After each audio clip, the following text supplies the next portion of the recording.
Houve necessidade de implementar uma série de mudanças para o êxito da proposta da interdisciplinaridade e do projeto político-pedagógico da Secretaria. Em primeiro lugar, investir seriamente na valorização e formação dos educadores, professores, coordenadores pedagógicos, diretores e demais funcionários das escolas. Da mesma forma, implementar uma jornada que possibilitasse ao professor se organizar para o trabalho coletivo e dialogar com os segmentos que compõem a comunidade escolar.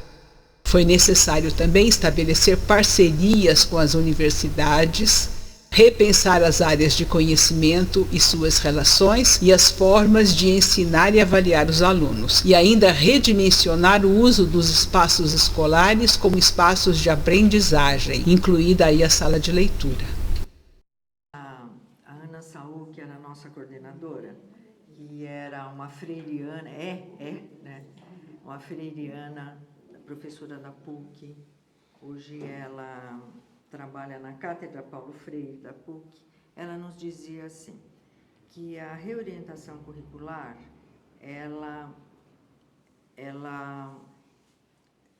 a escola poderia fazer o projeto que ela quisesse, desde que fosse democrático, evidentemente, ou aderir à Inter.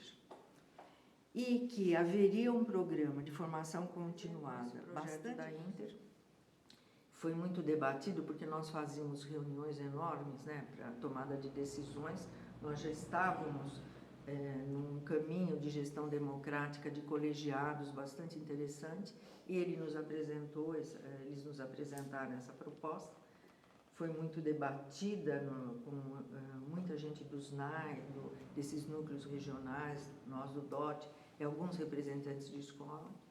Eu queria pontuar uma relação que a gente construiu, principalmente com as universidades públicas paulistas, né? Agora que eu acho importante colocar isso, já que as universidades já estão sendo tão atacadas, né? Como coisas inúteis e tudo mais, as universidades participaram ativamente, tanto as 3 universidades públicas paulistas, quanto a PUC, que tinha um sentido de público, né, embora fosse particular.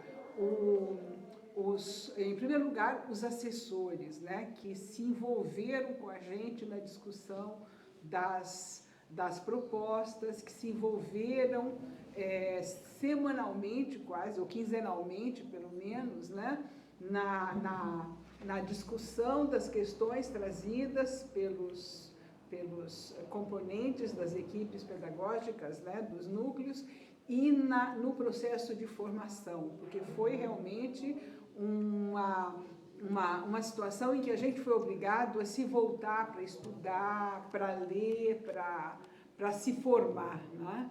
E, nesse sentido, nós tivemos também o próprio processo de cursos e de formação que as diferentes universidades nos deram. Quer dizer, a gente tinha tanto aqueles professores universitários que estavam discutindo a proposta, quanto aqueles que traziam outras questões. Habilidades eram muito parecidas para todas as áreas. As habilidades que a gente trabalhava era ler, escrever, e isso fazia parte de todas as áreas. Era difícil explicar isso para os professores, porque você apresentava o texto, daí você teria que fazer perguntas, e daí você poderia trabalhar com língua portuguesa, podia trabalhar em qualquer área, porque não tinha diferença. Tinha a diferença do conteúdo que você estava trabalhando, mas habilidades eram as mesmas. Segundo Paulo Freire, era usado em todas as áreas, poesia, artes, qualquer área. Você estava trabalhando aqueles conteúdos das diferentes áreas. Então, você não precisava ter aqueles textos programados, isso é história, isso é geografia. Isso você podia trabalhar letras, trabalhar literatura, poesia, em qualquer área. você estava trabalhando conhecimento desde a primeira série. A sala de leitura naquela época só pôde realmente se tornar um instrumento de trabalho. Os livros que nós começamos a comprar por causa dessa vivência dos NAIs com as escolas. Então, a gente fazia reuniões, não é, Alice e Rui, com todos os NAIs, e os NAIs faziam reuniões, todos esses acontecimentos que desgastavam às vezes vocês, mas era muito prazeroso e importantíssimo, senão o processo e a proposta não teria ocorrido. E depois traziam para nós, para adquirir os títulos. Demandas, né? As demandas da escola e dos temas geradores. Então, gente, nas escolas ficou um amplo espectro de livros, porque às vezes o NAI 5, o tema era tal, mas 9 era um outro tema. Então, você tinha que adquirir os títulos de acordo com as necessidades dos NAIs. E isso era uma coisa muito importante para nós lá no DOT, porque a gente toda hora estava consultando as editoras, toda hora a gente ia pedir autorização para o Tonho comprar mais livros e mais livros. Eu lembro que uma coisa muito importante era que, só reforçando o que eu já tinha falado, a gente comprava livros que era para todas as escolas, literatura infantil, literatura infanto-juvenil, mas tinha em alguns momentos que você tinha que comprar, só para reforçar, específico, às vezes para uma escola, que estava discutindo um tema só daquela escola, daquela região, vinha aquela solicitação e a gente corria atrás. E era muito interessante, mas não era só a questão da aquisição de livro. É que a sala de leitura foi se transformando numa outra maneira de entender como é que deve ser a leitura, como deve ocorrer o convívio com os livros naquele espaço e fora do espaço também, porque os livros não ficavam, gente, pelo menos pelas informações que vocês do NAI traziam, lá dentro da sala de leitura. Tinha a hora do empréstimo, tudo, mas os professores levavam os livros, a cestinha lá para as salas, e eles mesmos, nas reuniões, levavam os livros, às vezes, para ler, para citar e para discutir. Então, isso foi muito importante, porque o acervo não foi um acervo fechado, aleatório. O acervo tinha uma função pedagógica e política, que era isso muito importante. O que eu acho, eu falei já que nós compramos 744.786 livros, essa é a quantidade, quase 800 mil livros, gente, nós compramos em 4 anos. Então, é muito interessante. Lá na escola onde eu trabalho ainda, a gente tem ainda muitos daqueles livros.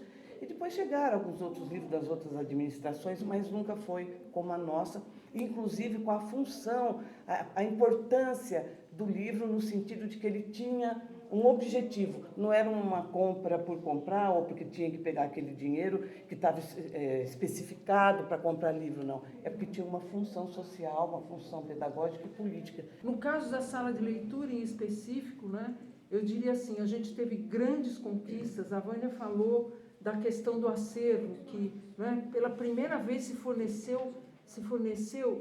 foram fornecidos livros, né, numa quantidade, numa diversidade que atendia a tudo que se precisava dentro da escola.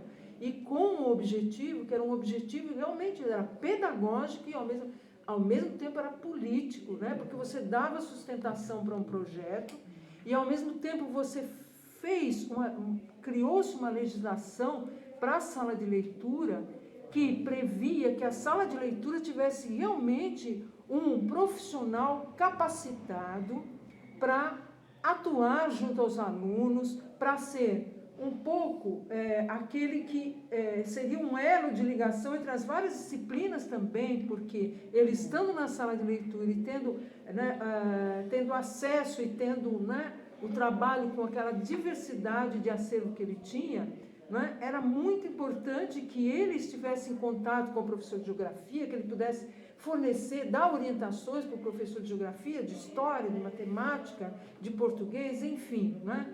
E aí, o que foi feito? O que a gente tinha? Qual era a realidade da sala de leitura? A realidade da sala de leitura era assim, a sala de leitura, via de regra, era o lugar onde estavam as pessoas, os profissionais que tinham problemas de saúde. Aquele que não tinha mais voz, que tinha problema de voz, né? Aquele que tinha problemas mesmo psicológicos, às vezes a pessoa tinha tinha problemas mesmo sérios, e a pessoa era colocada lá. Então, a sala de leitura era um lugar para onde você empurrava aquele profissional que já não tinha mais condições de estar em sala de aula. Isso, na maior parte das vezes, era assim. Então, nós nos deparamos com essas pessoas, e essas pessoas, outra coisa, você tinha um atendimento que era um atendimento muito restrito, você atendia até, até terceiro ano, quarta série. Então, todo o nível 2 do ensino fundamental não passava pela sala de leitura, nem passava pelo livro, nem nada. Nem a comunidade, muito menos. Tinha um horário restrito de atendimento, e pronto, e ponto final. Então, as pessoas se sentiram, num primeiro momento, muito incomodadas, mas elas foram entendendo. E criou-se uma legislação que dizia o seguinte, o professor que está em sala de leitura tem que ser um professor habilitado, tem que ser alguém que chega lá e que tem propostas, e ele vai levar a proposta dele para ser analisada pelo conselho de escola. Então, pode ter 10 candidatos. O aprovado será aquele que apresentar a melhor proposta para o trabalho dentro da escola. Isso era um ponto, nevrálgico dentro da questão. E outra, além de tudo, ao final de um ano, ele tinha que prestar contas do seu trabalho. E se ele não tivesse trabalhado a contento, ele cederia lugar para um outro professor que tivesse uma proposta melhor. Isso foi maravilhoso, embora assustador, mas mobilizou as pessoas para que as pessoas pudessem, a partir dali, elas pudessem pensar, não, eu tenho que realmente, o meu trabalho é importante e eu tenho que fazer um bom trabalho, se eu quiser continuar na sala de... A administração Luiz Erundina foi a que deu a oportunidade para a artes ficar no mesmo nível das outras áreas de conhecimento.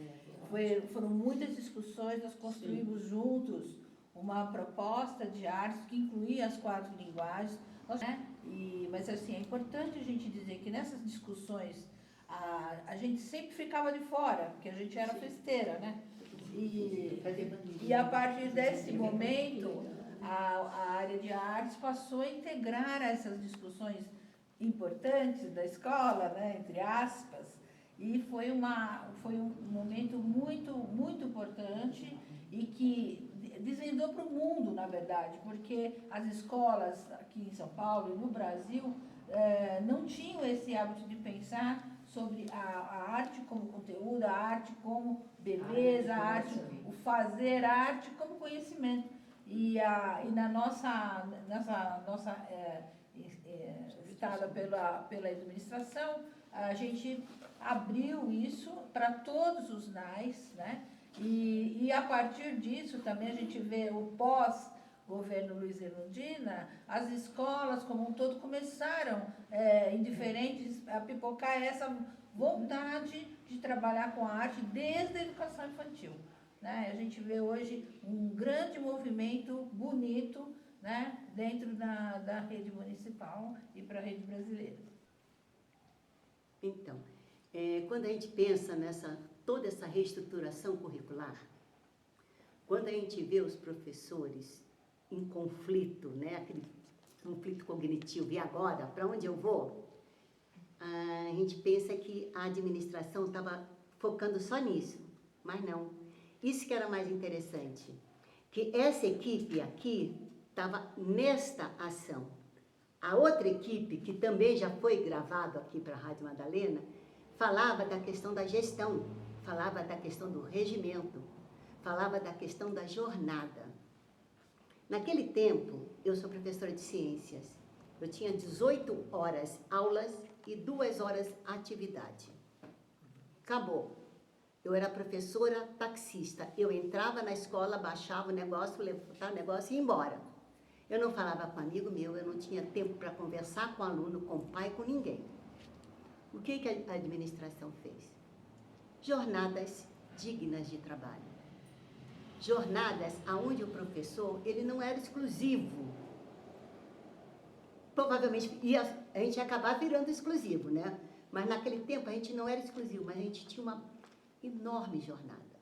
Era a primeira vez que a gente era pago para conversar com os colegas, para estudar, né? A gente estudava juntos.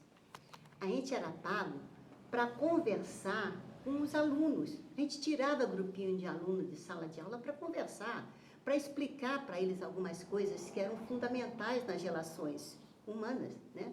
Porque a escola não era só aquele conteúdo escolar mais, né? A escola era um movimento de vida. E isso foi fundamental.